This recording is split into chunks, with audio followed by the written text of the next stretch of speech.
മാരകരോഗം വന്നപ്പോൾ ജീവിതത്തിലേക്ക് മടങ്ങി വരാൻ സഹായിച്ചത് അമൃതാനന്ദമയിയാണെന്ന് നടൻ സലിംകുമാർ. കുടുംബക്കാർ പോലും കൈവിട്ട സമയത്ത് തനിക്ക് അമ്മ മാത്രമാണ് ഉണ്ടായിരുന്നതെന്നും സലിംകുമാർ പറഞ്ഞു. നടൻ്റെ വാക്കുകൾ ഇങ്ങനെയായിരുന്നു: വളരെ വളരെ സന്തോഷത്തിലാണ് ഞാൻ. കാരണം അമ്മയെ ഓരോ പ്രാവശ്യം ഞാൻ കാണാൻ വരുന്നത് എൻ്റെ ഡീസൽ തീരുമ്പോഴാണ്. അങ്ങനെ ഡീസൽ തീർന്ന് ഞാൻ അവിടെ നിൽക്കുമ്പോൾ നേരെ അമ്മയുടെ അടുത്ത് വരും.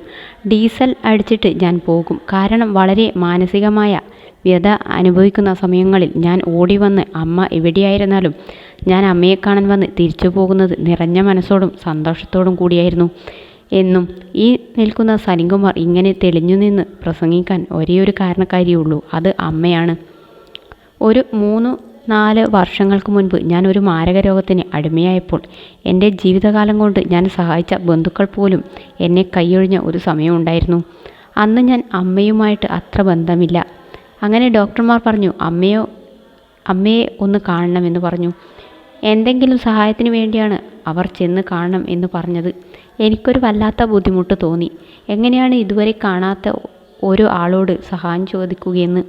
ഞാൻ പറഞ്ഞു വേണ്ട, അമ്മയെ ഒന്ന് കാണാമെന്ന്. അങ്ങനെ ഞാൻ ചെന്നു. അമ്മ എന്നോട് ചോദിച്ചു, എന്താ മോനെ വന്നേന്ന്. അന്ന് എനിക്ക് 45 വയസ്സേ ഉള്ളൂ. എനിക്ക് 45 വയസ്സേ ഉള്ളൂ. എന്നാൽ അമൃതയിലെ രജിസ്റ്ററിൽ എഴുതിയിരിക്കുന്നത് 59 വയസ്സാണ്. അതൊന്ന് മാറ്റിത്തരണമെന്ന് പറഞ്ഞു. ആ സമയത്ത് അമ്മ ഒരു കൊച്ചുകുട്ടിയെപ്പോലെ പൊട്ടിച്ചിരിച്ചു. ഞാനും ഒന്നും പറഞ്ഞില്ല. അപ്പോൾ അമ്മ പറഞ്ഞു, ധൈര്യമായിട്ട് പോയി ഓപ്പറേഷൻ ചെയ്യൂ മകനെ, നിന്നെ എനിക്ക് വേണമെന്ന്. അങ്ങനെ ലോകത്ത് ആരെങ്കിലും എന്നോട് പറഞ്ഞത് അമ്മ മാത്രമായിരുന്നു.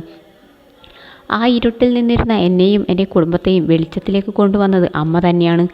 ആ ജീവിതം മുഴുവൻ ഞാൻ അമ്മയോട് കടപ്പെട്ടിരിക്കുന്നു. എൻ്റെ മരണം വരെ അമ്മയുടെ ഒരു മകനായിട്ട് ജീവിക്കണം. അതിന് അമ്മ എന്നെ അനുഗ്രഹിക്കും എന്ന് തന്നെ ഉറപ്പുണ്ട്. ഇപ്പോൾ തന്നെ അമ്മ എന്നോട് പറഞ്ഞു, മോനെ വളരെ ശ്രദ്ധിക്കണം. ഞാൻ പറഞ്ഞു, ഞാൻ ശ്രദ്ധിക്കുന്നുമില്ല. കാരണം അമ്മ ഉള്ളിടത്തോളം കാലം എനിക്ക് ശ്രദ്ധിക്കേണ്ട ഒരു കാര്യവുമില്ല എന്ന്.